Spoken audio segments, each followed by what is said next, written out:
Hello everybody, how's it going? My name is Jack Toll, and today I just wanted to make a short video doing a demonstration of the arXivRag project that I've been working on. So the aim of this project was essentially to create a arXiv research paper learning assistant that could sort of help enthusiasts and students and anybody really sort of learn about sort of the complex concepts which are present and covered inside of research papers. I thought this was an especially important project because, as all of us know, when we're really trying to get through a research paper, a lot of the math can be really confusing. The way that it's written can be confusing, and sometimes you even think they're doing it on purpose, but in reality, that's just sort of the standard and the norms within academia. So, before jumping into any of the explanation, I just want to do a demonstration just sort of showing how it should look like and everything like that.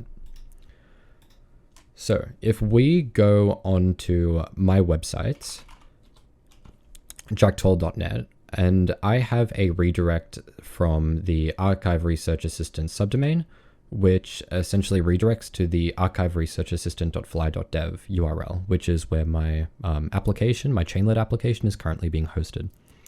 So the first thing that we'll notice about the page is that it looks really nice aesthetically. This essentially is a ChatGPT-esque conversational AI environment. And sort of the front end and the back end here is being run by a framework called Chainlit, and I've essentially built my application plugging it into the Chainlit framework to get this started. So the first thing that happens upon sort of starting is that we get this message saying, "Welcome to the arXiv Research Paper Learning Supplement. The system is connected to the live stream of papers being uploaded daily to arXiv." And then we get some instructions. So the first thing that we're told to do is to enter the title. So start by entering the title of the research paper that we wish to learn more about. Next, we are told that we should select a paper, so choose a paper from the list of retrieved papers. And then 3, the database check. So the system will check if the research paper exists in the research paper content database, which we know as the chunks database. If it does exist, then we'll be prompted to just enter our question. And if it doesn't exist, the program will download this paper and upload it to the database, and then we can ask our question afterwards. And then after reading our answer to the question, we're presented with the following sort of options, a bit of branching in this application. So we can either ask a follow-up question, which will use the previously retrieved context to answer sort of a follow-up question. We can ask a new question about the same paper. So this will maintain sort of the document ID state of the system, but the context will be wiped, and then it's going to retrieve new context. Or we can just ask a new question about a different paper, which will bring us back up to the please enter the title of the research paper you wish to learn more about section. So without further ado, let's do it for this paper here that I just sort of found from an AI research Discord.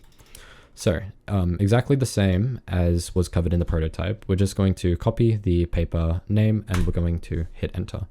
It's going to do its search, and here we go. So it's telling us to please enter the number corresponding to the desired paper. And we can see that a closer look at learned optimization, stability, robustness, and inductive biases by James Harrison and the rest of the authors. So we can just confirm to make sure that this is correct, and this is correct. Also, if we didn't want to confirm via that way, we could also confirm via just looking at the document ID here, and we would notice that the document ID is the exact same as is on arXiv. So we'll select number 1 because that's the paper that we're after. It's going to do that check. Well, first it'll tell us the paper that we selected, and then it'll do that check. And then it's going to download the paper to the server, do the processing and the uploading. Now, it's worth noting that in the previous video that I made, I talked about how I was using the semantic chunker and that I might want to swap that out for a sort of recursive character splitter. And that's exactly what I did. So the semantic chunker, it was creating chunks of text that were, some were way too big, and some were just way too small, like 1 word or 2 words or a number or something like that. So there was a variation in that respect.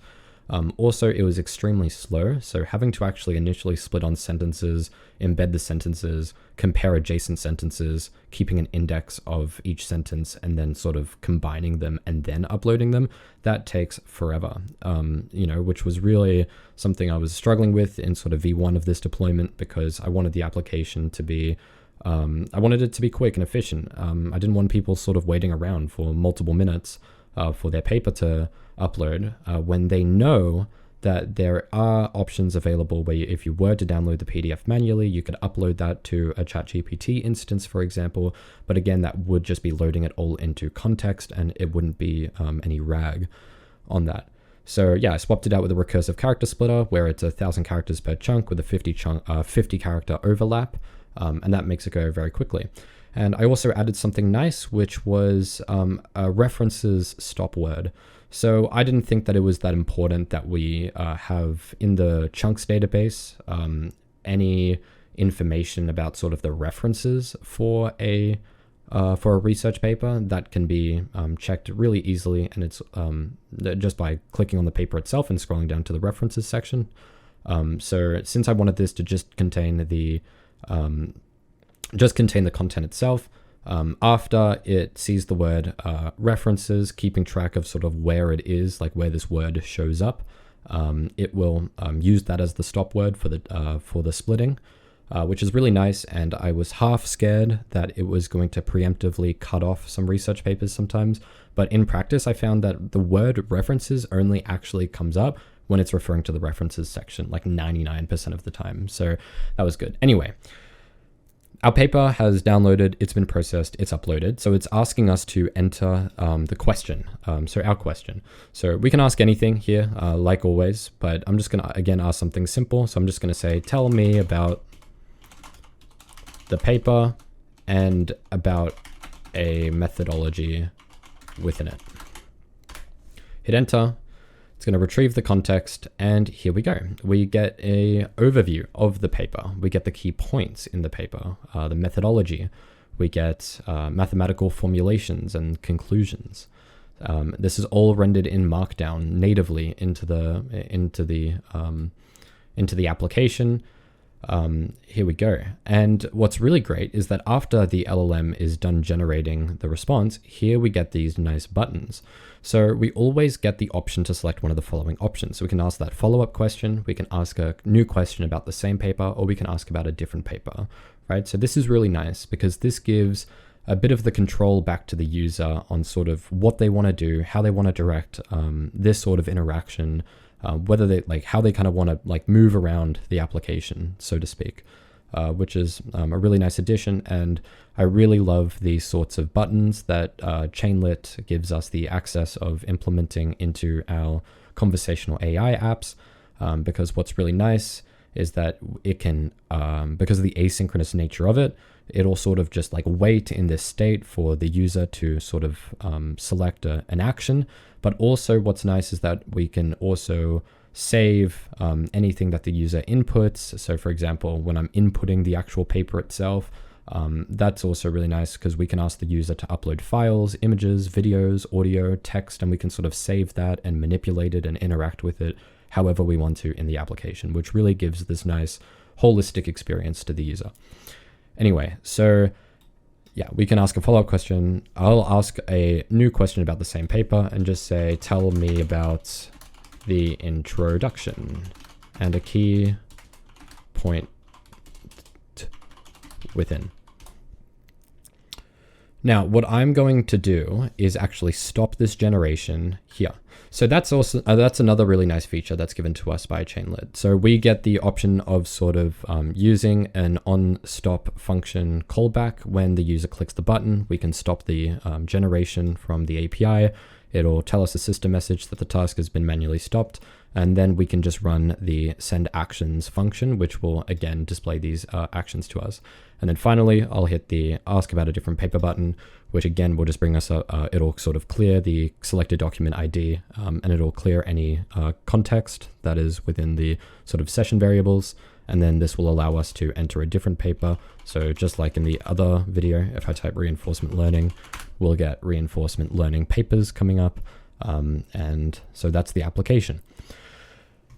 now just having so that's the demonstration done, and I think it works perfectly. So I love the markdown formatting. I love the sort of asynchronous nature of chainlets.